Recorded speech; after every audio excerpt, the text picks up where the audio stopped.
Pərviz bəyin ocağından tədbirimizi davam etdiririk.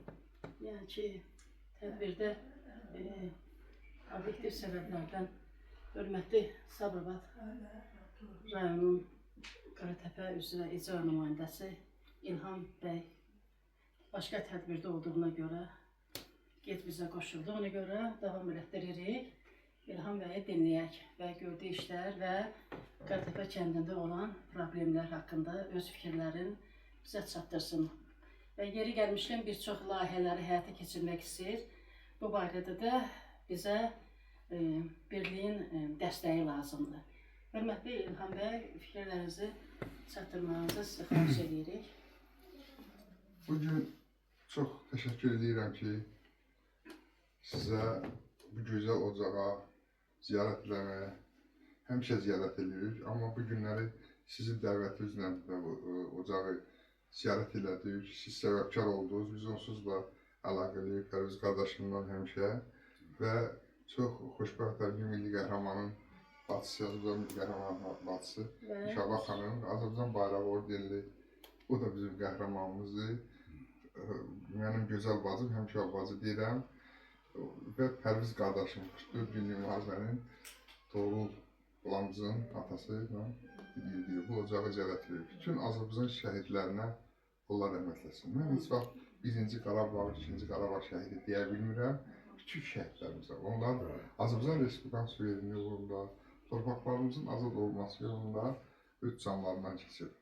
Mənim həmişə bir sözüm var. Sözüm odur ki, şəhid ailəsinin qəlbində olan o yaralar təmizlənməyəcək. Mümkündür. Biz ancaq ona təsəlli veririk. Biz ancaq ona sözlə təsəlli veririk. Amma onun qəlbində olan o xal elə həmişə var. Nə qədər həyat varsa, o qədər var. Qardaş itirmək, oğul itirmək. Düzdür, o şəhid olandan sonra hamımızın qardaşıdır. Hamımızın əzizidir. Amma yenə də can bir insanlar var ki, onlar daha çox ağırdır. Allah onlara səbir versin. 44 günlük müharibə göstərdi ki, ümumiyyətlə bir müharibələr, Qarabağ uğruna gedən müharibələrdə biz çoxlu şəhidlər verdik.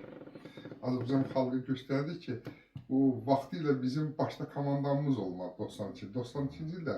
Mərd qardaşlarımız vuruşdu, şəhid oldular, əziyyət çəkdilər.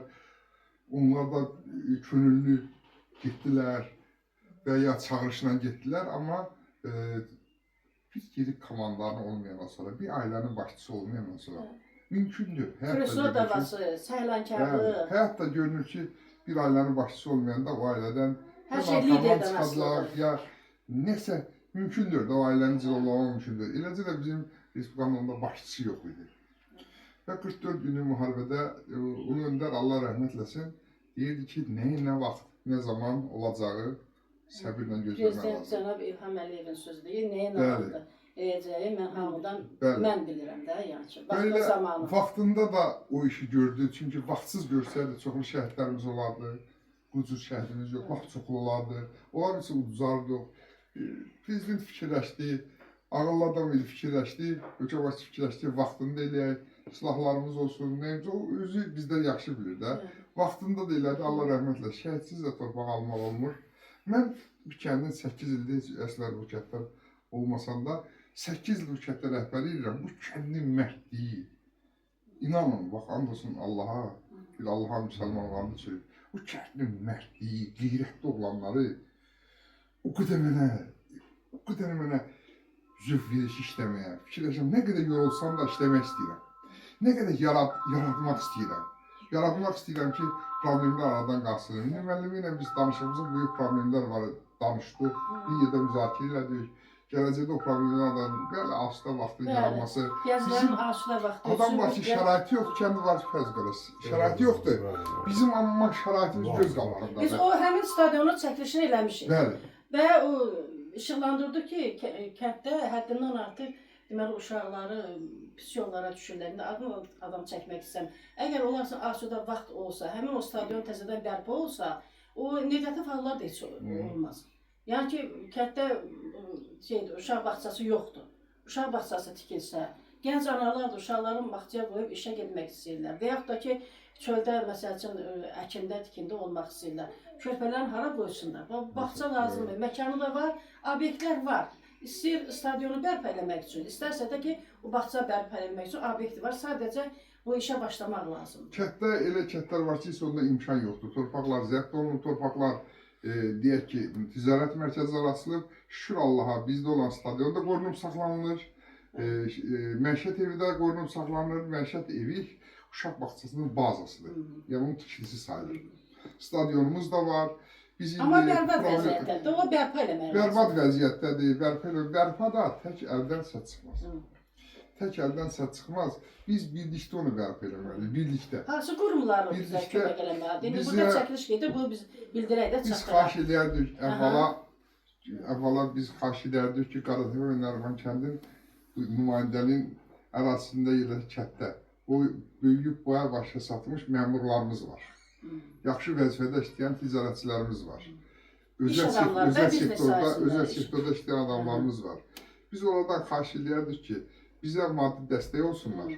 Dəstək də belə də xüsusi komissiya altında. Biz həmişə burada, Allah onların canı sağ eləsin, burada onlara təşəkkürümü bildirirəm. Birbaşa da buradan çəkiliş yağın ki, işıqlanacaq. Rayonumuzun ən böyük ziyalısı olan, o birisilər inciməsin, ən böyük ziyalısı Zakir müəllimdir. Zakir müəllim bir məktub yazmaqla, müraciət etməklə Zakir müəllim 2000 bizim şəhidlər xiyabanına vəsait göndərdi. Allah onun kimi öz maaşından, öz əmək haqqısından göndərmişdi. Mən də İman kişiyə verdim, dedim İman kişi, Zakir müəllimin əmək haqqısındandır. Bu bizə, şəhidlərimizə qoymuş böyük hörmət idi. Komissarımız var idi.